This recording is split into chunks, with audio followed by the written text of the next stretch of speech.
What's going on, Griffs? I am Reese House with Game Day Coordinator Eric Hitch, and welcome to the very first episode of the Griffins Nest, where we talk everything Gwinnett Mercer University athletics, from game highlights to pregame analysis and insider interviews with student athletes, coaches, and administrators. Eric, how are we doing today?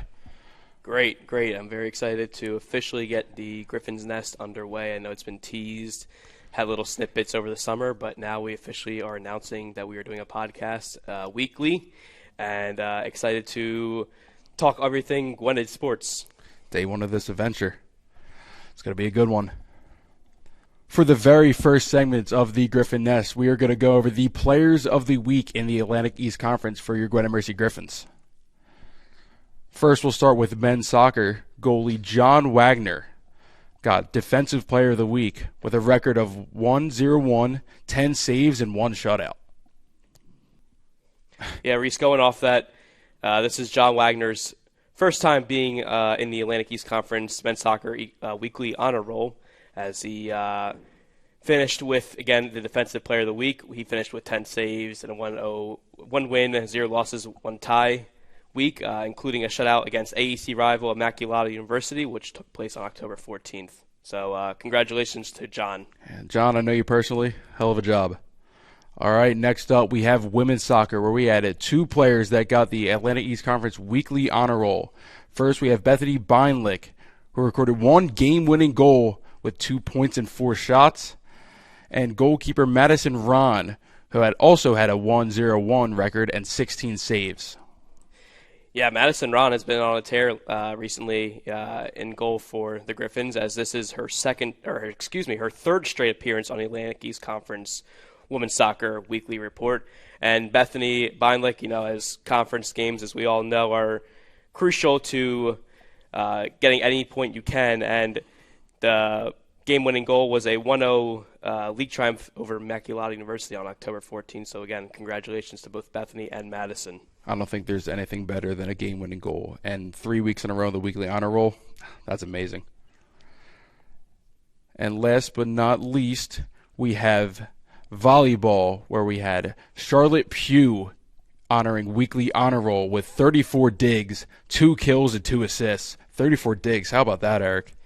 Yeah, well, here's the funny thing about this, Reese, is Charlotte comes into the season as a right side, outside, and middle hitter. And that game, she actually played libero, something that, she had to take over for our current libero, Maddie Stansel, as she is dealing with an injury at this time. And being able to step up in a big way for the Griffins, and, well, you can see right there, weekly honor roll. So congratulations to Charlotte, especially with a position that she is not accustomed to starting at. Great players know how to fill roles. That's all I got to say, Eric. All right, ladies and gentlemen, for the next section of your Griffins Nest, we're going to go over game highlights throughout the week. First, starting off with men's soccer, who garnered a 1-0 win over Immaculata. That goal was scored by Braden Keehan. Eric, how'd you feel about that game? Yeah, so I don't know if anybody remembers, but October 14th was not a pretty day, as it was a torrential downpour, because we actually hosted a game with Immaculata, which was women's soccer. But over at Immaculata, Pennsylvania as well, it was the same conditions, just nasty, gross, torrential downpour, winds, and you kind of knew coming into that game that it's going to be a very low opportunity, definitely low scoring game. And Hugh Lynch, who was relentless on the only goal that was scored, was able to cause the Mighty Macs goalie to not gather a loose ball, and it gave Keehan just that wide open net, allowing Keehan to bury his 3rd of the season. Great win by men's soccer. They also played on October 18th, garnering a 2-2 tie against Marywood, but this wasn't just any tie. We had a goal scored by Cole Costello in the 88th minute, down 2-1 to give them that tie. Eric, how you feel about that? Yeah, Cole Costello played a heck of a game. And, actually, I can't really say enough about a freshman getting his first goal of his collegiate career, and it coming with just over like a minute and 28 seconds left, I believe it was, something close to that. In fact, it was a chippy game. There was 10 cards that were handed out in total between the two teams, and again, a great job for the Griffins to just keep their composure and be able to score that last second goal. As again, as I say before, I think every point matters in the Atlantic East Conference. And now looking at the standings now, Gwinnett Mercy University is now 6th in the conference, right behind Marywood with the exact same record. So being able to keep pace with Marywood just so that they can get that 6th and final spot, hopefully to reach the playoffs. Just got to keep the ball rolling. All right, next up we have women's soccer going back to that 10-14 game where Bethany Beinlich scored the only goal and a game-winning goal against Immaculata. Yeah, and also it was senior day as well, so congratulations to Ireland Smith and Inez Williams for being recognized, the two lone seniors on the very young Gwinnett Mercy University women's soccer team. And again, we're going to probably be mentioning her a lot on the Griffins Nest as she has had a remarkable freshman campaign, but Ksenia Simonovic placed a beautiful through ball past two Mighty Mac defenders, which allowed Bethany Beinlich to use her speed to outrun both defenders and then get her shot just out of the reach of Immaculata's goalie's hand. So great two-way game there from Simonovic and Beinlich, and Madison Ron yet again was outstanding in net, finishing with 3 saves as she only played the first 45 minutes, and Natalie Gabeline actually got the start in the second half as she made her first appearance in a little while as she was dealing with, I believe it was some concussion symptoms. So good to see Natalie back out on the pitch, and overall just again, great win for the team as they are looking to continue their rise in the Atlantic East Conference standings. Simonovic is what we like to call in sports, Eric, a dog. She is a amazing player doing amazing things this season. Yeah, and speaking of Simonovic, I mean, she's just had just an incredible freshman campaign, probably one of the best I've seen here at Gwinnett Mercy for any sport in that matter. She's been leading the Atlantic East Conference in goals pretty much throughout the entire year. However, she just lost it to Riley Mulheron from Marywood, but still 11 goals on 14 games played. Still, she's been very impressive, and she just gives everybody around her opportunities to score. And you know, as we all know, the great players make everyone around them better. Indeed, that is the case. All right, for the next game in women's soccer on 10-18. Not a pretty one. Gwinnett Mercy losing to Marywood 3-0 in a shutout. Yeah, not much to say here, Reese. Only one shot recorded for the Griffins as they were outshot 29-1. So we won't talk much about that. We'll just move on to the next one. Moving on to our next sport, field hockey. Another loss to Marywood. Gwinnett Mercy loses to Marywood 4-0 in a shutout. And again, that day, that contest was senior day as well, as it was the final Atlantic East Conference home match that the Gwinnett Mercy University field hockey team would host, as Olivia Headley was the lone senior for the Griffins. Congratulations to her on the year. And again, 4-0 shutout. Team was outshot 20-8. It's just been a tough year for the field hockey team, but you know, with a brand new head coach and a very young team in that fact, you're expecting some growing pains, and you know, you gotta build off of these games. And again, Nikki Williams, who started the game, she's looked really good all year. Recorded 6 saves in the loss, which puts her now at 2-10 on the year. Speaking from experience, going through that kind of spot in a season myself as a lacrosse player, there's only one thing you can do, and that's bounce back. You just take the punches. I know losses suck, but this team, they fight. I've watched them play. I know they fight. They got it in them to pull it around. Yeah, and I really like what Coach Ostowich is doing with the team as well. She's, I see her after every game kind of going around They have them sit in a giant circle, and then each player is kind of talking about the good and the positives and the negatives from the game. And I think that not only builds chemistry for this year, but just for years to come, especially for the younger players as well. Yeah, when the going gets tough, keeping your team together like that, it's a great thing to do. And another field hockey game this week, Gwen Mercy taking another loss to Muhlenberg. That score was 6-1, with goals scored for us by Cheyenne Avellino.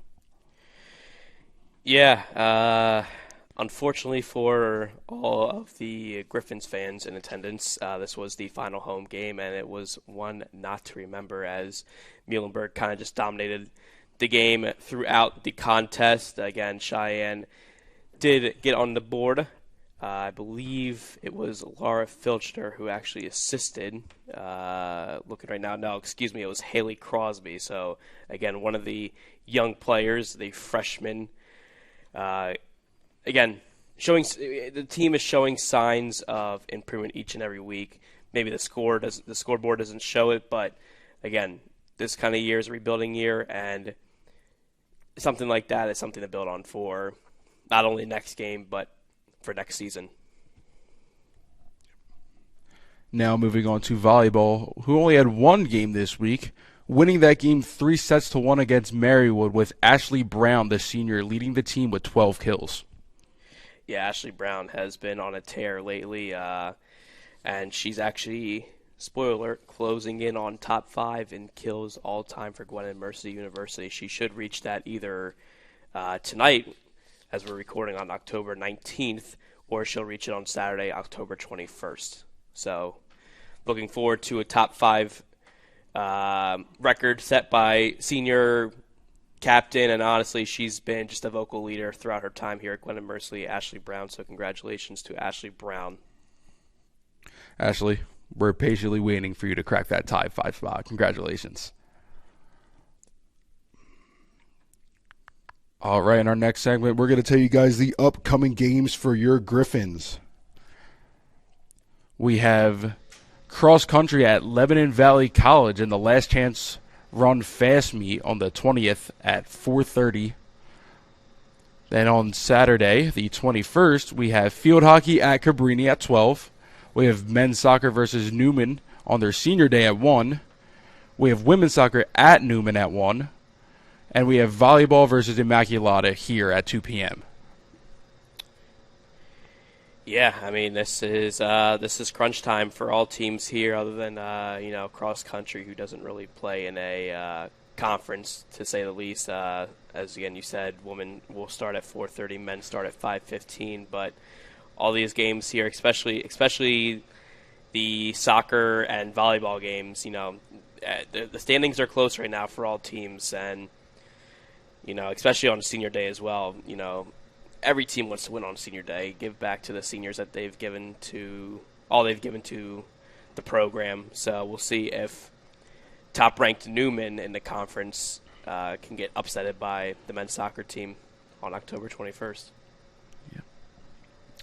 Besides these upcoming games, next week we do have on October 25th, volleyball. Your Gwen Mercy Griffins take on Rutgers Camden in the Dig Pink event, hosted by the Side Out Foundation. Founded in 2006, Side Out Foundation Executive Director Rick Dunentz was a high school volleyball coach when his mother, Gloria, was diagnosed with stage 4 breast cancer. Since then, the Side Out Foundation has helped communities rally and fundraise to support breast cancer research with over 9,000 Dig Pink events nationwide.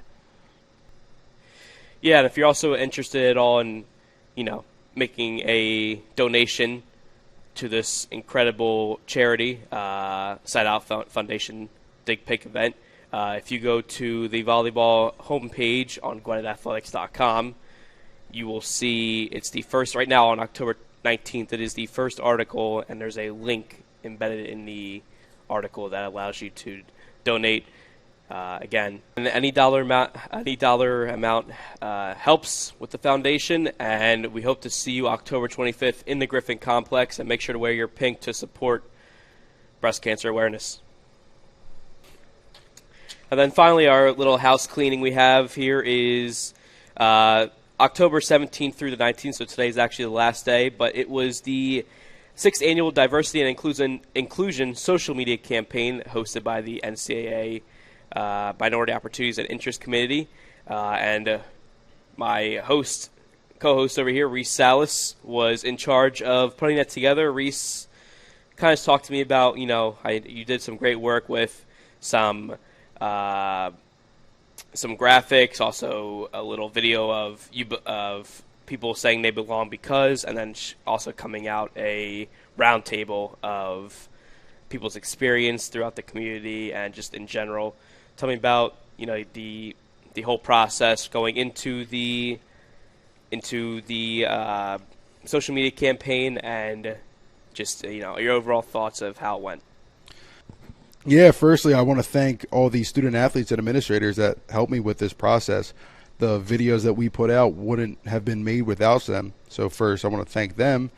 And yeah, I mean, it was actually a really cool experience doing the infographics, doing my research. I actually learned a lot about diversity and inclusion in a whole, and especially here on campus, that we have so many more outlets for it that I never knew about. So it was really, all in all, a great experience to see how people really feel and be able to help people reach out when they don't feel included.